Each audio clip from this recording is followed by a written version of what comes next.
த்ரிஷா, மது இந்த நிலைமைக்கு வந்ததுக்கு நான் மட்டும் தான் காரணம். இல்லம்மா, அவ வாழ்க்கை நாசமாகணும்னு நான் தான் அன்னைக்கு கோவத்துல சபிச்சுட்டேன். நான் நல்ல விலை கிடையாது, என் தங்கச்சிய நானே சபிச்சுட்டேன். மது பாவம்மா, அவளுக்கு இன்னைக்கு கிடைச்ச தண்டனை நிச்சயமா அவளுக்கு கிடைச்சிருக்க கூடாது. இந்த தண்டனை அந்த ஆட்டவை எனக்கு தான் தந்திருக்கணும். இல்ல த்ரிஷா, இது எல்லாத்துக்கும் நான் தான் காரணம்.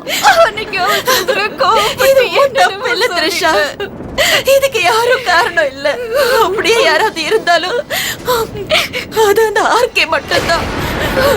அவன் இப்படியே பொண்ணை நம்ப வச்சு கழுத்து அறுத்துட்டான். அவன் நம்ம எல்லாரையும் நல்லா திட்டம் போட்டு ஏமாத்திட்டான். அவன் கோவத்துக்கு ஏன் பொண்ணு பலி ஆயிட்டா.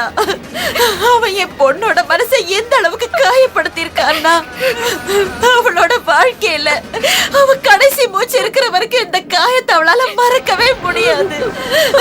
நான் என்ன பண்ணுவேன்? என் பொண்ணோட வாழ்க்கை எப்படி நாசம் பண்ணிட்டானே. அவன் நல்லாவே இருக்க மாட்டான். என்னைக்கு நீ வந்து ஸ்டுடியோல எல்லாரும் முன்னாடி என்ன அரைஞ்சியோ, உன்னை எப்படியாவது பழி வாங்கணும்னு அன்னைக்கே நான் முடிவு பண்ணிட்டேன். உன் வாழ்க்கையில நான் ஸ்லோ பாய்சன் ஆகணும்னு முடிவு பண்ணேன். அது உன்னை வாழவும் விடாது, உன்னை நிம்மதியா சாகவும் அது அனுமதிக்காது. நீ வந்து அரைஞ்ச அந்த 4 அறை வாங்கின ராத்திரியில இருந்து இன்னி வரைக்கும் உன் கூட வாழ்ந்த ஒவ்வொரு நிமிஷமும் போய் தான்.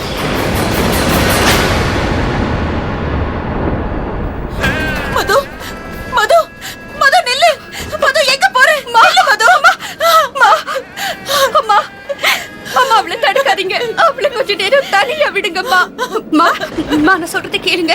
ஒரு மனுஷன் தான் எதிரியோட போராடிட்டு இருக்கும் போது அவனுக்கு யாரோட உதவியாவது கிடைச்சா நல்லா இருக்கும்னு நினைப்பான்.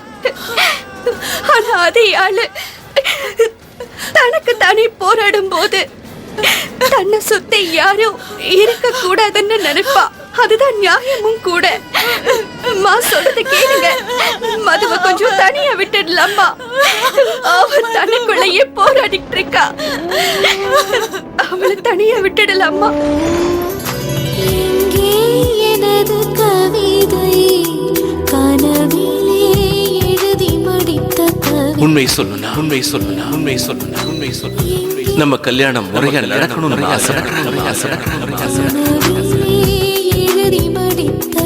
நான் உன்னை மனசார நீதான் என்னோட உயிர், நீதான் என்னோட உயிர், நீதான் என்னோட உயிர், நீதான். இனி நீ இல்லாம நான், நீ இல்லாம நான், இன்னும் சொன்னா நீ இல்லாம என்னால வாழவே முடியாது, வாழவே முடியாது, வாழவே முடியாது. I love you Madhu, I love you Madhu, I love you Madhu, I love you மது. கவிதை தேடித் தாருங்கள், இல்லை என் கனவை மீட்டுத் தாருங்கள்.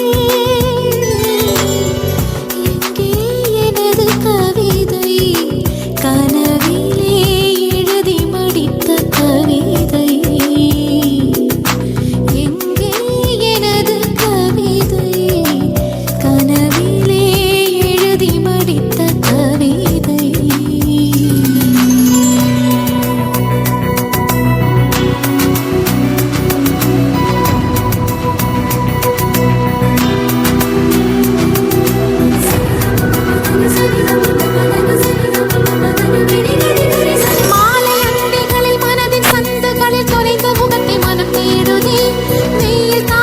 கண்ணாடியை இறக்கி தலையை வெளியே நீட்டி நீதான் என்னோட மிகப்பெரிய ஃபேன் சத்தம் போட்டு சத்தம் போட்டு. ஓகே ஓகே ஓகே ஓகே, நான் உன்னோட மிகப்பெரிய fan and I love you. தேடுதே உடையும் நுரைகளிலும் தொலைந்த காதலனை உருகி உருகி மனம் தேடுதே. அழகிய திருமுகம் ஒரு தரம் பார்த்தால் அமைதியில்